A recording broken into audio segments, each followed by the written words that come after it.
This is Jam Master Daniel 96, and today's video I'll be reviewing a classic, Amazing Fantasy number 15, the first ever appearance of Spider-Man. And sorry if there's any glares of me showcasing this in this plastic.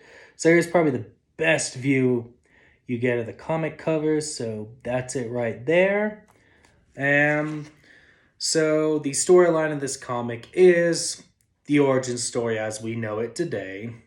Peter Parker, nerdy high school kid, gets bit by a radioactive spider, has the spider powers, then he goes into wrestling to win money with his spider powers. And then, we have the death of Uncle Ben, and then he tracks the killer and all that stuff.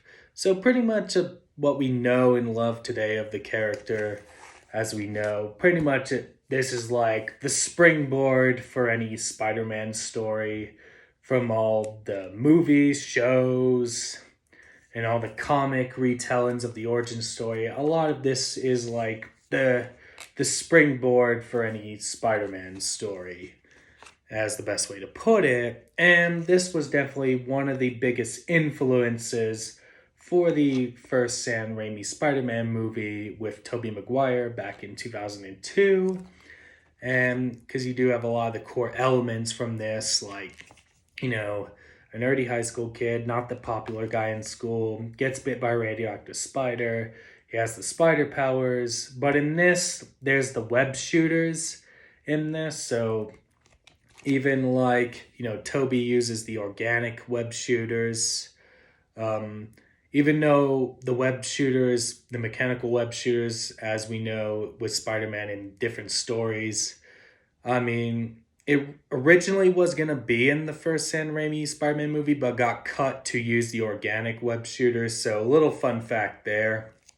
And, Andrew Garfield and Tom Holland, use the web shooters and all. So just wanted to talk about that part. And then we have the wrestling. In the movie, he goes into the wrestling to win a car to impress Mary Jane. But that's not the case in this comic. And there is no Harry Osborn and Mary Jane in this comic. And there is no Gwen Stacy either as well. So, those characters come down the line and all. You do have Flash Thompson, who's the bully to Peter Parker in high school. So you have that there in this comic. And that's pretty much like one of the major characters from, Spider-Man stories is, you have Peter Parker, Flash Thompson, then you have Aunt May and Uncle Ben and all. And then also in another influence from the first Sam Raimi Spider-Man movie is the bit where the thief comes and he doesn't stop him and all. So you have that bit that was influenced, and then obviously Uncle Ben getting shot. And then Spider-Man, tracks the killer to the warehouse, which is, influenced from the first Sam Raimi Spider-Man movie as well. So you do get a lot of core elements from here in this comic, that made it into the movie. So definitely there. So some fun facts there I want to bring in. And then, this is, comic is 60 years old. This is a reprint. And I got this, back in 2017, the lead up to Homecoming.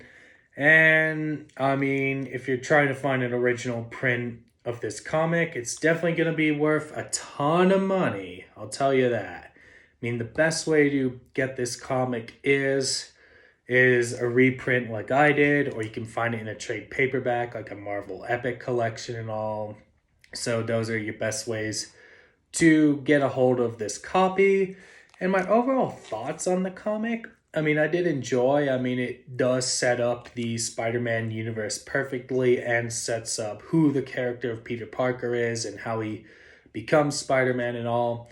And one thing I'd like to bring up on how he gets bit by the radioactive spider, when I was talking about all the stuff that, like the similarities between this comic and the first Sam Raimi Spider-Man movie is, in this one, he's at a science exhibit where he gets bit by the spider, and in the movie, he's on a field trip, but that probably could have been influenced from the Ultimate Spider-Man. Probably Sam Raimi took some inspiration there.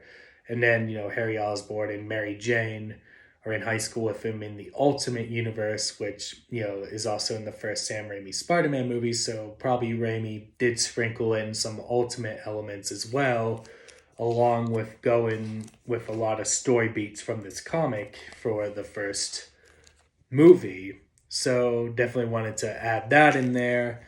And yeah, as I said, with it, it is a good setup for the character to come, and you don't have any super villains in this. You could say the only villain is pretty much Uncle Ben's killer, so you got that there, and that does it for me in this video. Don't forget to like this video, subscribe to the channel, comment what you think down below of this comic. Did you like this comic, not like this comic? Are you indifferent? What do you think of all the core story elements that have been told in various media? Let me know your thoughts down below. Share this video, tell your friends to subscribe. Let's get to 500 subscribers. Follow me on Twitter, DanRC87, Instagram, JamMasterDaniel96, Facebook, JamMasterDaniel96. Have a great day and enjoy.